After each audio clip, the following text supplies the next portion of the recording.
से गांव की, जहां रहता था मोहनया, एक गरीब लेकिन ईमानदार किसान। उसके साथ उसकी पत्नी गौरी और एक बेटा कर्णम था। छोटा सा परिवार मगर बहुत खुशहाल।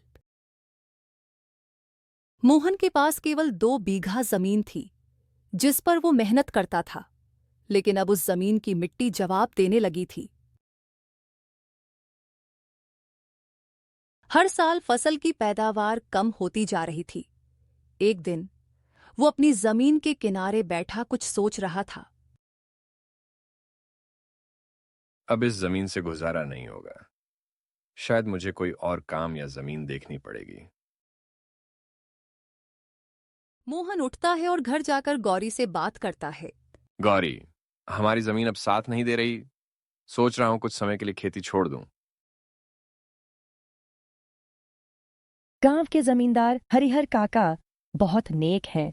उनसे मिलो, शायद कोई राह निकल आए।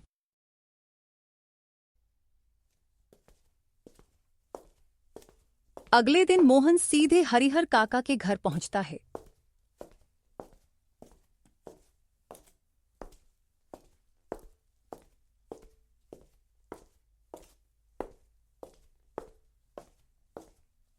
नमस्ते काका, एक बात करनी थी।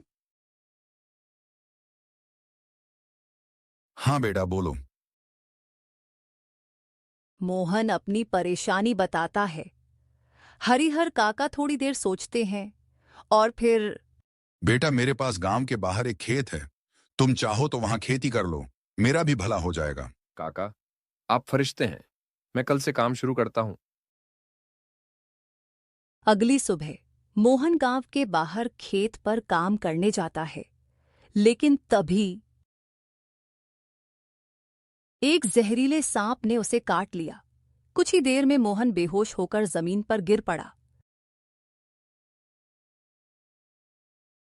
रात हो जाती है और गौरी घर पर मोहन का इंतजार कर रही होती है। अगली सुबह भी वो नहीं लौटता। अब तो बहुत देर हो गई, मुझे हरिहर काका से मिलना होगा। हरिहर काका तुरंत अपने नौकर दामोदर को मोहन को देखने भेजते हैं।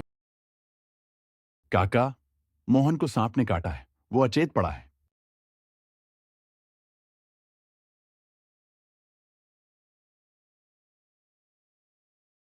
हरिहर काका तुरंत वैद्य जी को बुलाते हैं और गौरी को लेकर खेत पर जाते हैं।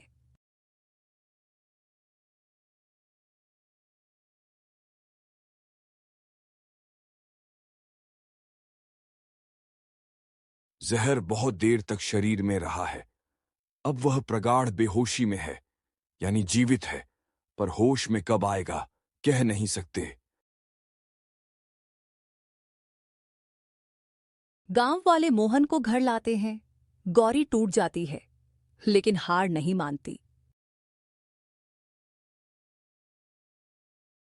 अब मुझे ही कुछ करना होगा। गौरी हरिहर काका से मिलती है और खेत पर काम करने की इजाजत मांगती है।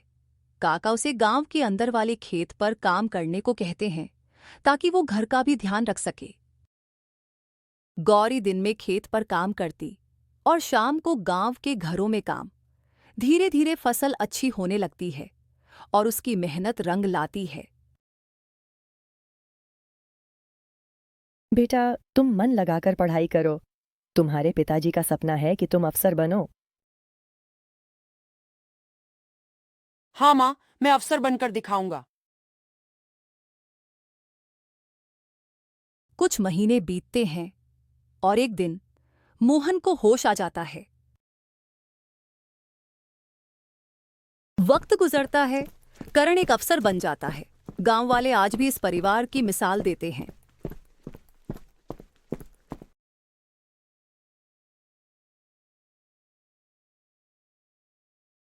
माँ, पिताजी, जो कुछ भी हूं, आपके त्याग और मेहनत की वजह से हूं।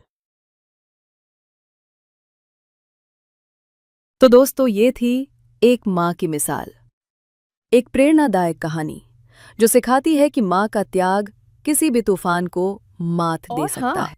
हमें सब्सक्राइब करना ना भूलें और कमेंट्स में हमारी वीडियो को रेट जरूर करें ताकि भविष्य में हम और अच्छी वीडियोस ला सके।